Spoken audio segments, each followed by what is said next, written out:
Vie de famille.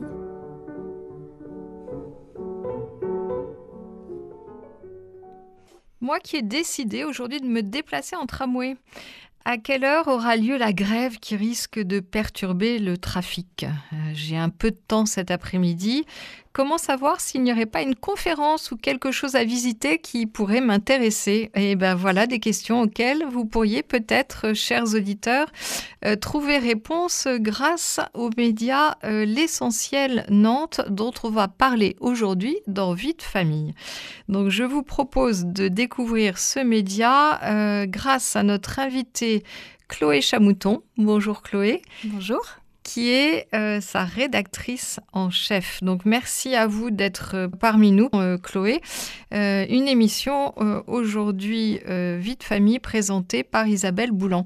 Alors on pourrait commencer par vous, Chloé. Est-ce que vous pourriez nous dire quel a été votre parcours avant d'avoir intégré la rédaction de L'Essentiel ?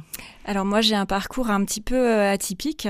J'ai un double cursus en fait. Donc j'ai un master Euromédia à l'université de Dijon et j'ai un DEA de philosophie. Donc j'ai fait mes premières armes en presse quotidienne régionale au Progrès en Franche-Comté puisque c'est ma région natale.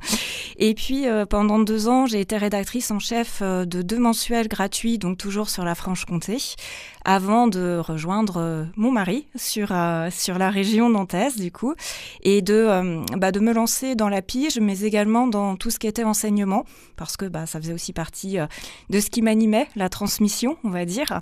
Et pendant 7 ans, j'ai enseigné la culture générale, la philosophie aussi, et le français, donc au lycée des métiers Sainte-Anne-Saint-Nazaire, oui. Tout en continuant le journalisme et notamment la pige pour des revues donc dans la gastronomie, parce que ça aussi c'était une autre de mes passions. Il me semble que vous avez beaucoup de passion, beaucoup de cordes à votre arc.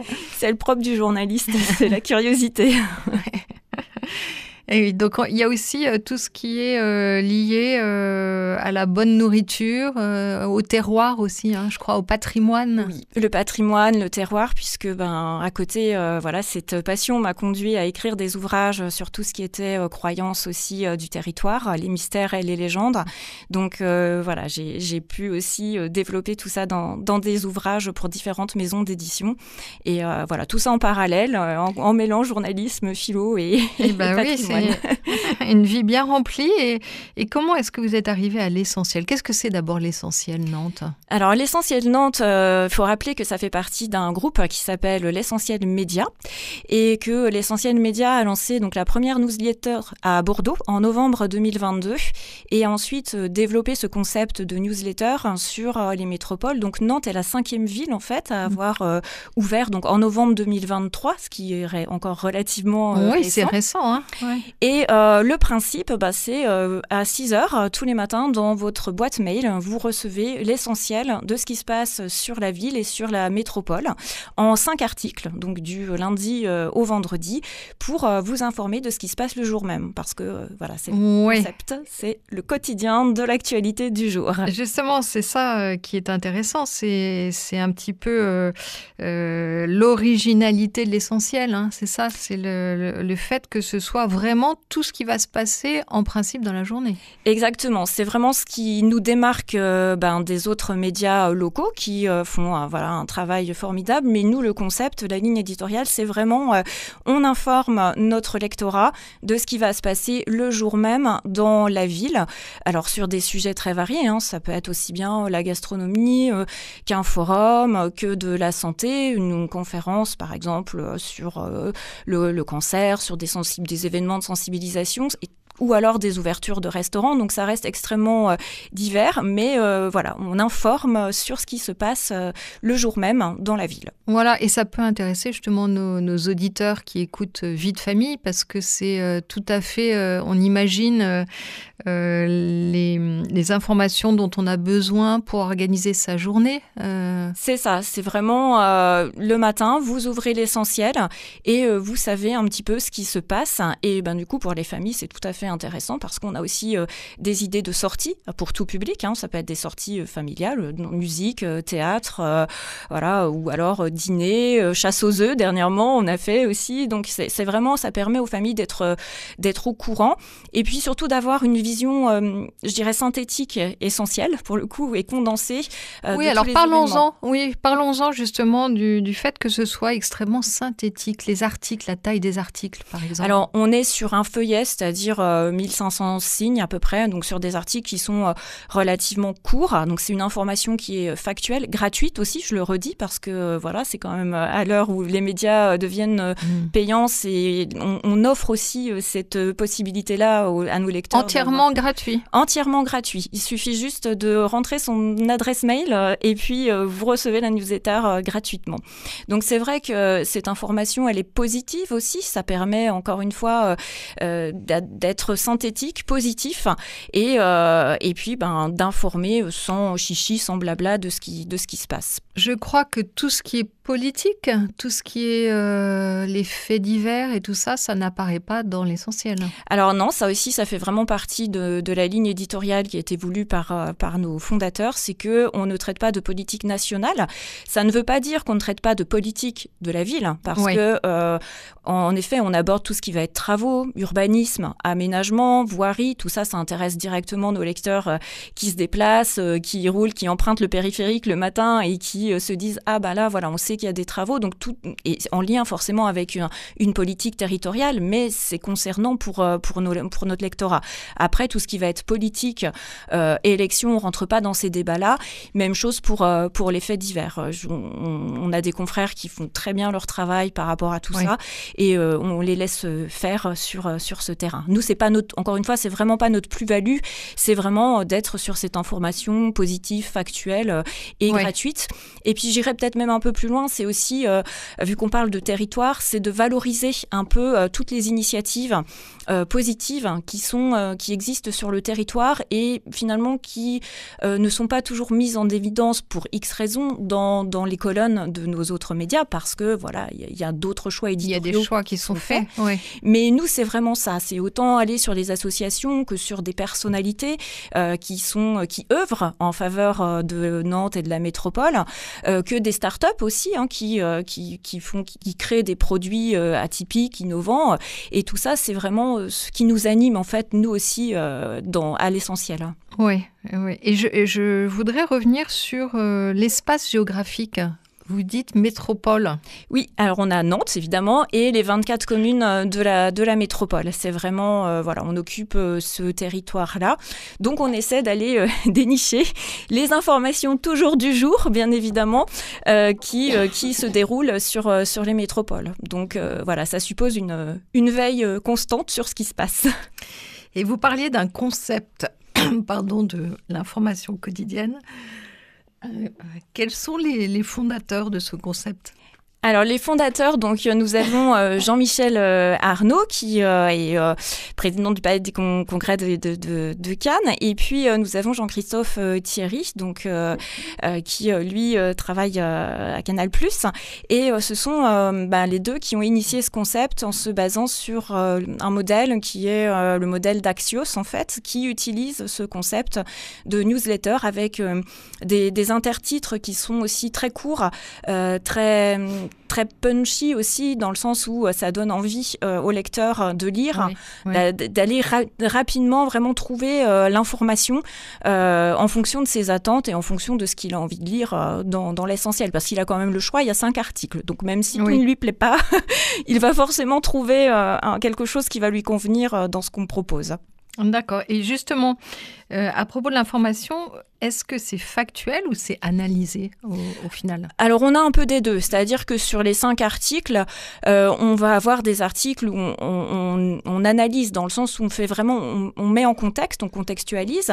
Et puis, on est journaliste. Donc, bien évidemment, on a les interviews, on a les gens au téléphone qui nous parlent aussi de ce qu'ils font. Donc, il y a quand même toujours cette toile de fond, cette partie décryptage, comme on pourrait l'appeler, où on donne des chiffres aussi, on peut comparer parfois avec ce qui se passe de manière nationale.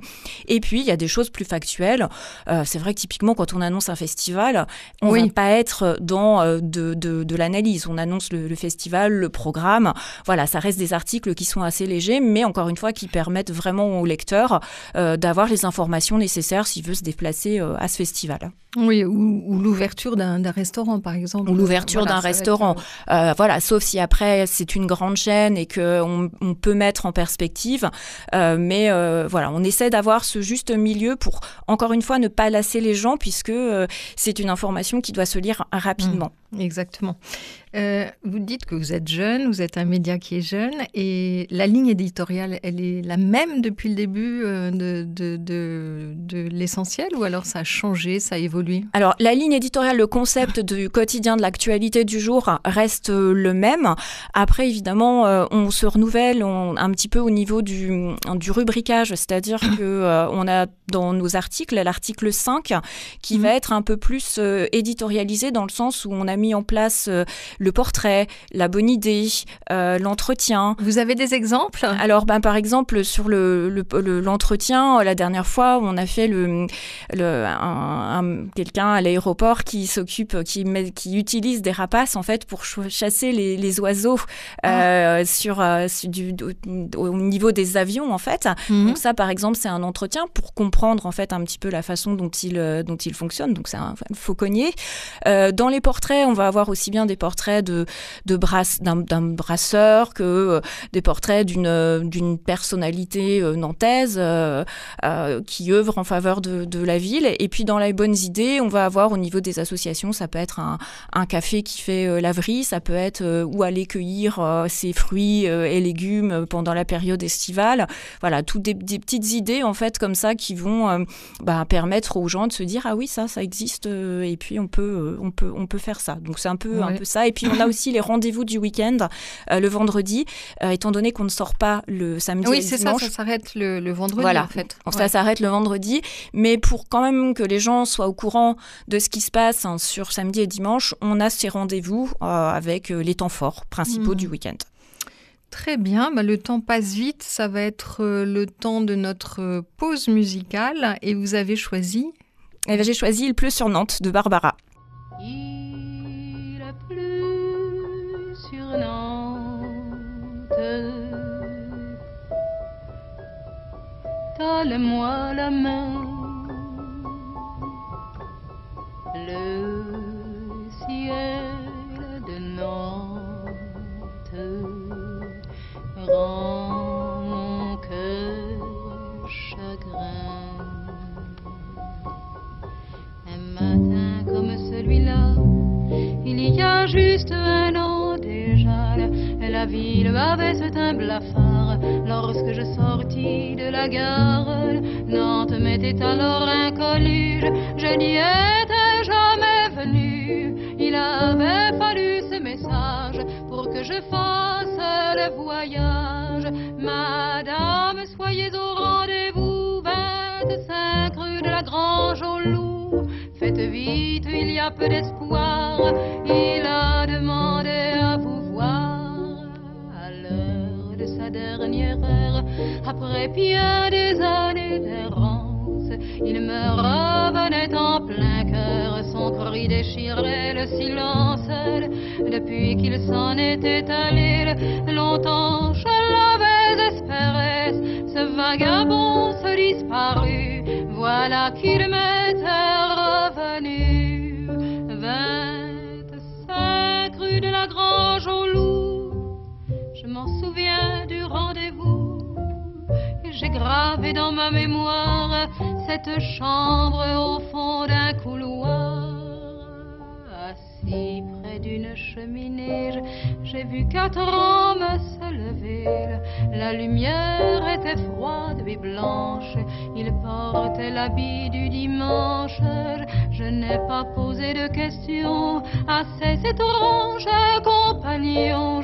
J'ai rien dit, mais à leur regard, j'ai compris qu'il était trop tard. Pourtant, j'étais au rendez-vous, 25 rue de la Grange au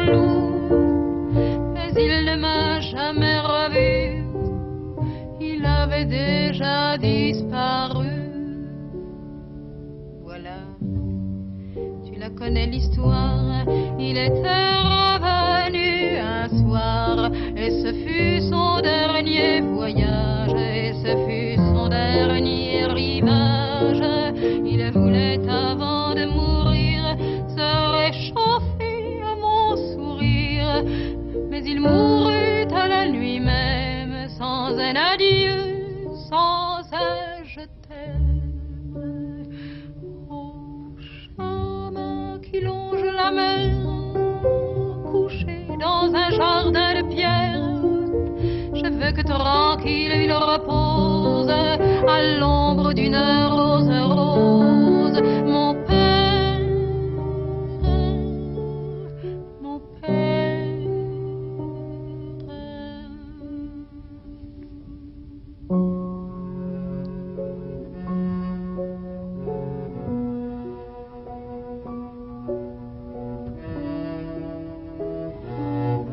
Et je me souviens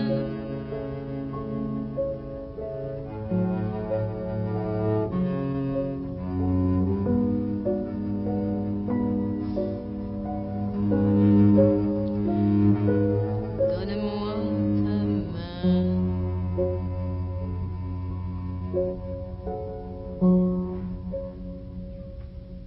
Quelles sont les difficultés que vous rencontrez cette fois-ci à la rédaction avec ce format d'actu du jour pour vous, journaliste ? C'est évidemment une contrainte, alors qui est stimulante, hein, mais ça reste une contrainte parce que voilà, il faut réussir à trouver tous les jours des événements qui soient aussi pertinents pour nos lecteurs, qui puissent être aussi traités pour nous de manière assez facile, parce qu'il faut quand même aussi avoir les gens au téléphone. Donc ça demande beaucoup d'anticipation, j'en parlais aussi tout à l'heure, beaucoup de veille, parce que il faut avoir des outils de veille en permanence pour pas passer à côté des événements. Donc il y a beaucoup de recherche.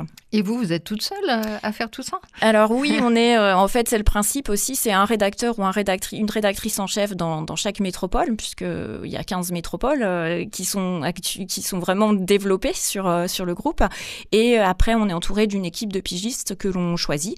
Donc sur l'essentiel Nantes, je tourne avec 3-4 pigistes, dont deux réguliers. D'accord. En ce qui concerne votre... j'aurais aimé qu'on parle du business model de l'essentiel, puisque vous dites c'est gratuit pour vos lecteurs. Oui. Comment vous faites ? Parce qu'il n'y a pas de publicité pour avoir... Alors, on n'a pas de publicité, c'est-à-dire qu'on n'a pas d'intégration de bandeaux ou de logos qui pourraient vraiment gêner aussi la lecture. Ce qui est agréable, voilà, d'ailleurs, quand on lit votre newsletter, c'est ça qui est agréable aussi. Hein, c'est ça, c'est vrai que c'est agréable. Et puis, donc le business repose sur ce qu'on appelle un modèle de native, en fait. Ce sont des contenus rédactionnels qui sont financés par des partenaires, en fait. Donc, on va, par exemple, par nos partenaires, on va avoir Veolia, on a Axia, et qui, justement, eux, sont contents d'avoir ce modèle-là de publi, parce que même si on distingue quand même au niveau de la forme que c'est un publi rédactionnel, ça reste du contenu qui est lisible et qui est clair et bien écrit. Donc, voilà, c'est sous cette forme-là aussi que tout simplement l'essentiel se finance. Et puis, on est encore jeune, donc en effet, tout ce pôle commercial se développe, mais se développe bien. Et c'est vous qui rédigez les publis rédactionnels ou alors non, c'est un pôle à côté. Nous, on est vraiment que sur de l'éditorial pur, journalistique. On ne fait pas le rédactionnel. Tout est bien séparé dans la façon de traiter l'info. Donc ça peut être aussi des partenariats commerciaux. Par exemple, s'il y a des événements, j'imagine des festivals ou je sais pas. Tout ça, c'est en cours de développement, puisqu'on a un pôle marketing qui est en train de se structurer. Donc, comme on a avancé en mode start-up, donc on avance très rapidement. Voilà, maintenant, on commence un peu à mettre les choses en place. Et c'est vrai que c'est un peu l'idée d'avoir soit des partenariats commerciaux, soit des partenariats de visibilité. Donc, d'aller chercher aussi les festivals sur lesquels on puisse avoir notre logo. On essaie aussi, dans partenariat de visibilité, possibilité parfois de faire des jeux concours, de faire gagner des places. Ah oui, aussi. alors ça, vous m'aviez dit que c'était quelque chose de très apprécié, hein, c'est oui, ça, c'est vrai que les lecteurs en fait apprécient parce qu'il y a le côté un peu tirage au sort, donc voilà, c'est aussi. Et c'est quoi par exemple comme jeu? Qu'est-ce que vous proposez? En fait, c'est vraiment simple. Oui, c'est des choses simples, c'est-à-dire qu'on va faire gagner 2 places pour un concert et puis on va dire que c'est par tirage au sort. Il faut juste répondre en renvoyant, c'est une participation simple, en renvoyant son nom, son prénom, son adresse, et puis on met un petit mot-clé pour que les gens participent et jouent le jeu. Mais je dirais aussi que même les festivals, les théâtres avec lesquels je peux travailler jouent bien le jeu. C'est aussi quelque chose pour eux qui permet de leur donner de la visibilité. Et dans les deux sens, pour nous comme pour eux, c'est appréciable. C'est appréciable, ça fidélise les abonnés, j'imagine. Ça fidélise les abonnés, et puis on a aussi des mails de retour des abonnés qui nous disent qu'ils sont contents d'avoir découvert parfois des artistes comme ça. J'ai un exemple, c'est quand Claude, j'ai fait gagner 2 places, et la dame qui a gagné ces 2 places m'a renvoyé un petit message en me disant c'était une super découverte, merci. Donc c'est vrai que ça fait toujours plaisir d'avoir ces petits retours-là des lecteurs. Bah oui, c'est l'occasion de découvrir effectivement, parce que sinon elle ne serait peut-être pas forcément allée. Et justement, d'elle-même. Et à propos du profil de vos lecteurs, est-ce que vous avez une idée un peu de ceux qui vous lisent? Oui, alors nous on a des actifs urbains. 65% de femmes, donc un lectorat très très féminin, et puis au niveau de l'âge, on est 50-55 ans, majoritairement. Après ça s'échelonne, mais encore une fois, la newsletter n'est pas un concept très jeune, hein, c'est pas des jeunes de 30 ans qui vont lire le plus, donc on reste sur cette cible-là, mais on sait que c'est quelque chose qui plaît, et qu'au niveau des thématiques, ce qui revient le plus, c'est évidemment, alors sur Nantes, en tout cas, c'est la culture, l'environnement, la gastronomie, les travaux, en fait, savoir un petit peu tout ce qui se passe dans la ville, et ça plaît bien. Oui, donc la culture au sens large. Oui. Ouais. Oui. Ce qui peut être intéressant aussi dans votre lectorat, c'est que les parents qui ont des enfants trentenaires vont pouvoir se faire l'écho auprès de leurs enfants si par exemple il y a un job dating ou ce genre de choses. C'est souvent ça aussi ce qu'on se dit, c'est par effet, on a des gens qui ont 50 ans, qui ont des enfants, qui sont encore étudiants et tout, donc le fait de traiter parfois certains articles, vous l'avez dit, les job dating, ça peut être aussi des forums étudiants, ou des bonnes idées pour les étudiants. Je pense par exemple à une friperie solidaire pour les étudiants au niveau du sport qui avait été lancée. Tout ça, on sait aussi que les parents vont s'en faire l'écho ou vont le dire en fait par bouche à oreille à d'autres, et ça fonctionne bien. Et puis, pour attirer les jeunes parents pour lire l'essentiel, on peut se dire aussi que ça peut être utile, notamment pendant les vacances scolaires, non? S'ils veulent occuper leurs enfants. Oui, alors ça, pendant les vacances scolaires, on essaie toujours aussi d'avoir des idées sorties, des visites aussi. On fait beaucoup de visites guidées. Exactement. Sur du patrimoine méconnu, parce qu'on se rend bien compte que quand on est nantais ou on habite dans la métropole, on ne connaît pas forcément très bien toujours son terroir et le patrimoine. Et c'est vrai que du coup, de se dire, des visites guidées, on va aller voir le château de Goulaine, ou on va revisiter le musée d'Aubrée, redécouvrir en fait un pan de sa ville en famille, parce que c'est important aussi de donner le goût très jeune aux enfants. C'est un petit peu ce qu'on essaie aussi de faire. Parmi les innovations à venir, qu'est-ce que vous imaginez quoi en fait? Vous en discutez avec la direction? Oui, il y a des perspectives, alors qui nous concernent moins à notre niveau, on va dire, de métropole, mais que le groupe va lancer. Le groupe veut partir sur des newsletters thématiques, mais plus de manière nationale, c'est-à-dire des thématiques de la vie quotidienne qui vont intéresser les gens. Donc on va avoir le patrimoine, par exemple. On a tout ce qui va être l'argent, la banque en fait, tout ce qui est finance, aspect financier. Il va y avoir prochainement la gastronomie. Donc il y a plusieurs 6 ou 7 lettres thématiques qui sont en cours, en tout cas de déploiement, et qui vont arriver là dans les prochaines semaines. semaine. La première étant sur le patrimoine, mais le patrimoine, voilà, le plus global et pas spécifiquement lié à une ville, en fait. Oui, d'accord. Mais ces lettres thématiques, ce sera pas tous les jours, ce sera... Non. L'idée, c'est pas forcément... Alors, la fréquence n'est pas encore forcément définie, mais voilà, peut-être par mois, ça reste encore à voir. Mais en tout cas, c'est ce qui est dans les perspectives du groupe. Et puis, vous pouvez peut-être aussi toucher d'autres pays francophones, j'imagine. Alors ça c'est pourquoi pas plus tard. C'est vrai que là, l'idée, c'est déjà de fidéliser un maximum les abonnés qu'on peut avoir sur le groupe, parce que c'est vrai que je ne l'ai pas forcément précisé, mais sur les 15 métropoles, on est actuellement à 536 000 abonnés. 536 000 abonnés. Voilà, donc c'est quand même un beau succès. Et c'est vrai que Nantes, on est à 30 000. Voilà, donc ça quand même, ça touche un petit peu du monde. Donc l'idée, c'est de fidéliser toute tous ces gens. Et puis, pourquoi pas après de partir à la conquête d'autres espaces. Ouais. Et il y a quelque chose dont on n'a pas parlé du tout. Je voulais juste un petit mot. C'était aussi l'idée du confort de lecture, parce que ça, c'est quelque chose qui vous habite beaucoup, de faire attention à ce confort de lecture. Ça, c'est quelque chose qui est important pour vous? Oui, parce que alors on a changé de maquette. C'est vrai que j'en ai pas parlé, mais ça fait partie aussi des innovations, parce que les premières maquettes qui ont été lancées étaient un peu difficiles à lire, et là, la nouvelle maquette est beaucoup plus ergonomique, beaucoup plus claire, plus sobre aussi, avec beaucoup moins d'émojis, parce que voilà, on était sur une maquette un peu plus lourde.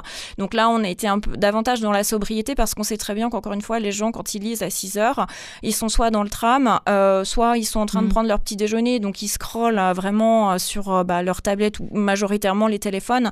Donc il faut quand même que le confort de lecture soit maximal pour leur donner envie de lire, parce que sinon, c'est vrai que voilà. Avec le soin qui est accordé aussi aux photos, le côté esthétique est très important pour l'essentiel média. Je vous invite, chers auditeurs, à aller découvrir l'essentiel Nantes, qui est donc informé de manière efficace sur l'actualité locale, lutter contre l'infobésité et les nouvelles accablantes. Tel est le défi de l'essentiel Nantes. Un défi relevé chaque matin par la petite équipe éditoriale qui s'efforce de rejoindre les lecteurs pressés et avides d'informations locales du jour. Merci. Chloé Chamoutan, d'avoir répondu à toutes ces questions et permis aux auditeurs de connaître cette nouvelle façon de s'informer au quotidien. Vous pourrez retrouver cette émission en podcast sur toutes les plateformes et puis bien sûr sur le site de Radio Fidélité. Merci à vous auditeurs. Nous vous disons à la semaine prochaine dans Vie de famille.